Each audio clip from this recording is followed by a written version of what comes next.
Good evening friends. आज हम लोग डिस्कस करेंगे ई वे बिल के बारे में।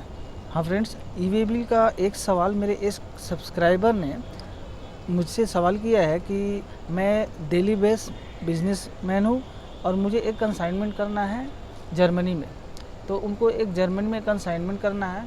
सारी चीज़ें तो उनको समझ में आ रही है, लेकिन उनको ई वे बिल को लेकर थोड़ा सा दिक्कत है, कन्फ्यूज़न है, जिसको लेकर उन्होंने सवाल अपना रखा है। तो इस वीडियो में हम लोग उसी सवाल के बारे में डिस्कस करेंगे फ्रेंड्स, और देखेंगे कि एक्सपोर्ट के केस में हम लोग कैसे ई वे बिल कहाँ पे कैसे लगाएंगे। तो इस वीडियो में बने रहें। देखिए वीडियो में आगे डायरेक्ट बढ़ते हैं।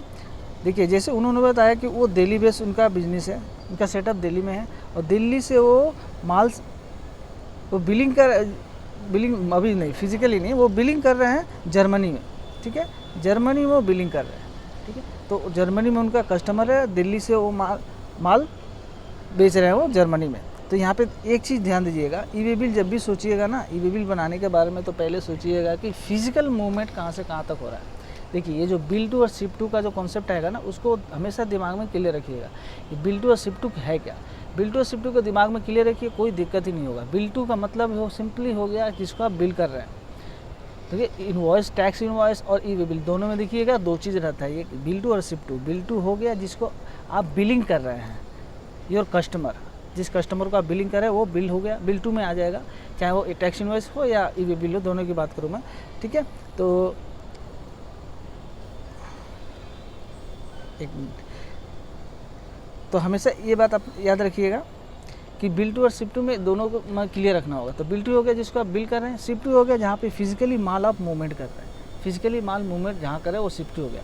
तो बिल टू में आप दीजिएगा कस्टमर का नाम, उसका एड्रेस, और शिप टू में दीजिएगा कस्टमर का ही नाम, लेकिन फिजिकली जहाँ मूवमेंट हो रहा है वहाँ का एड्रेस दीजिएगा। ठीक है, तो इस केस में, जैसे इनके केस में फिजिकली माल मूवमेंट वो कर रहे हैं, मान लीजिए वो डॉक से भेज रहे हैं, शिपिंग लाइन से, तो डॉक तक ही अपना फिजिकली मूवमेंट करेंगे, उसके बाद से कस्टमर वहाँ से रिसीव कर लेगा। ठीक है, ये क्लियर है। तो फिजिकल मूवमेंट उनका कहाँ से हो रहा है, उनका सेटअप से लेकर डॉक तक। तो उनका ई वे बिल बनाना पड़ेगा, सेटअप अपना बिजनेस पॉइंट से लेकर फैक्ट्री या स्टोर जो भी है वहाँ से लेकर डॉक तक, जहाँ से मान लो डिस्पैच होगा।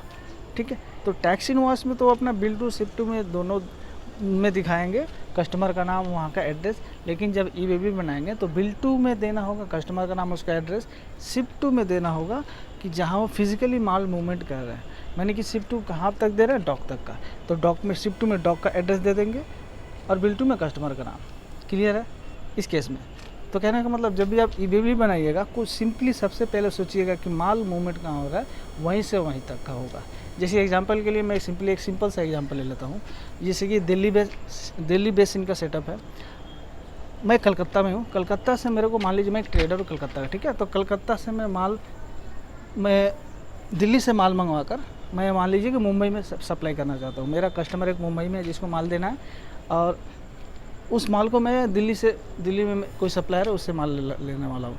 तो मैं दिल्ली से सप्लायर से माल लूँगा, दिल्ली से माल खरीदूँगा और उसको मुंबई में भेजूँगा। तो उस केस में क्या हो जाएगा, देखिए इस केस में तो ऐसा तो नहीं होगा ना कि मैं दिल्ली से माल मंगाऊँगा कोलकाता, फिर कोलकाता से फिर उसको भेजूँगा ट्रांसपोर्ट के थ्रू मुंबई। तो इसमें क्या होगा ना, मेरा एक्सपेंडिचर, ट्रांसपोर्टेशन कॉस्ट बहुत ज़्यादा हो जाएगा। तो ये मतलब ये सही नहीं होगा, ऐसा कोई करेगा नहीं। तो करना क्या होगा, फिजिकल मूवमेंट क्या कराएंगे हम, दिल्ली से लेकर मुंबई तक का मूवमेंट करवा देंगे फिजिकली। मतलब मेरा जो सप्लायर है दिल्ली में, उसको बोलेंगे कि आप भैया डायरेक्ट मेरा जो कस्टमर है ना मुंबई में, वहाँ आप डायरेक्ट सप्लाई दे दो। बिल जब, जहाँ तक बिल का सवाल है, बिल होगा आपका, मैं कस्टमर को ही बिल करूँगा, मैं बिल टू में कस्टमर का नाम दूंगा, शिप टू में भी कस्टमर का नाम दूंगा। मैं मेरा फिजिकली मेरा जो इनवॉइस का रूल है, इनवॉइस का जो चीज़ है, मैं इनवॉइस अपना करूँगा, लेकिन फिजिकली मूवमेंट मैं उनको बोलूँगा कि आप दिल्ली से मुंबई में कर दो। ठीक है, तो इसमें मेरा ई वे बिल का क्या स्कोप आ गया, क्या काम आ गया मेरा इसमें, क्या ई वे बिल के बनाने के लिए, चूँकि मैं फिजिकली मूवमेंट कुछ नहीं कर रहा हूँ इस केस में। जो भी मूवमेंट हो रहा है फिजिकली, वो दिल्ली से मुंबई हो रहा है, मतलब सप्लायर ही कर रहा है, तो सप्लायर ई वे बिल बनाएगा। मैं इस केस में कोई ई वे बिल नहीं बनाऊंगा। ठीक है, जैसे मैंने कहा, जब भी आप ई वे बिल को बारे में सोचिएगा तो सबसे पहले सोचिएगा कि फिजिकली मूवमेंट आप कहाँ से कहाँ कर रहे हैं, माल का मूवमेंट कहाँ से कहाँ तक हो रहा है। ठीक है। तो मेरे लिए, मेरे पॉइंट ऑफ व्यू से, मेरे लिए मैं फिज़िकली मूवमेंट कुछ नहीं कर रहा हूँ। मैं सिर्फ यहाँ कोलकाता से अपना सप्लायर को ऑर्डर दे दिया, वहाँ से माल आएगा और कस्टमर को मैंने बोल दिया कि आपका माल पहुँच जाएगा, ठीक है। तो फिज़िकल मूवमेंट हो रहा है आपका सप्लायर और कस्टमर के बीच में। तो जो ईबी बिल जो है ना, जो सप्लायर है वो बनाएगा, ठीक है। मेरा काम क्या होगा, मैं सिर्फ एक टैक्स इनवॉइस रेज करूँगा कस्टमर को, और जो सप्लायर वो मेरे को एक टैक्स इनवॉइस रेज करेगा, और वो सप्लायर ही ईबी बिल बनाएगा।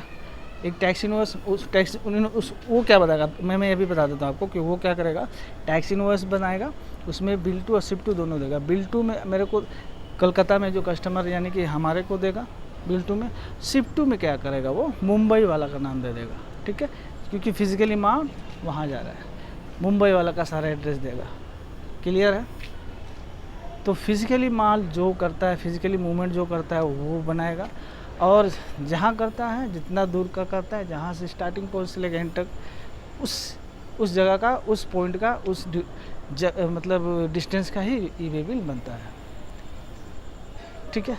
तो आई होप ये वीडियो आपको यूज़फुल लगी होगी। अगर यूज़फुल लगी तो इसको लाइक करिए, इसको शेयर करिए ज़्यादा से ज़्यादा जितना हो सके, और इस चैनल को सब्सक्राइब करिए।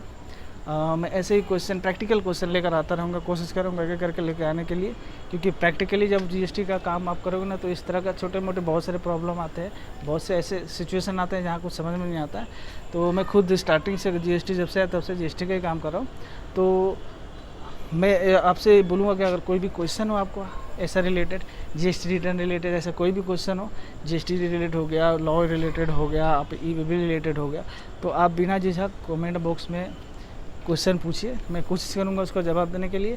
अगर क्वेश्चन अच्छा हुआ तो मैं कोशिश करूँगा उसके ऊपर वीडियो ही बना देने के लिए, ठीक है, ताकि ज़्यादा से ज़्यादा लोगों को तक ये जानकारी पहुँच सके, ज़्यादा से ज़्यादा लोग इन सब चीज़ों को जान सकें, ठीक है।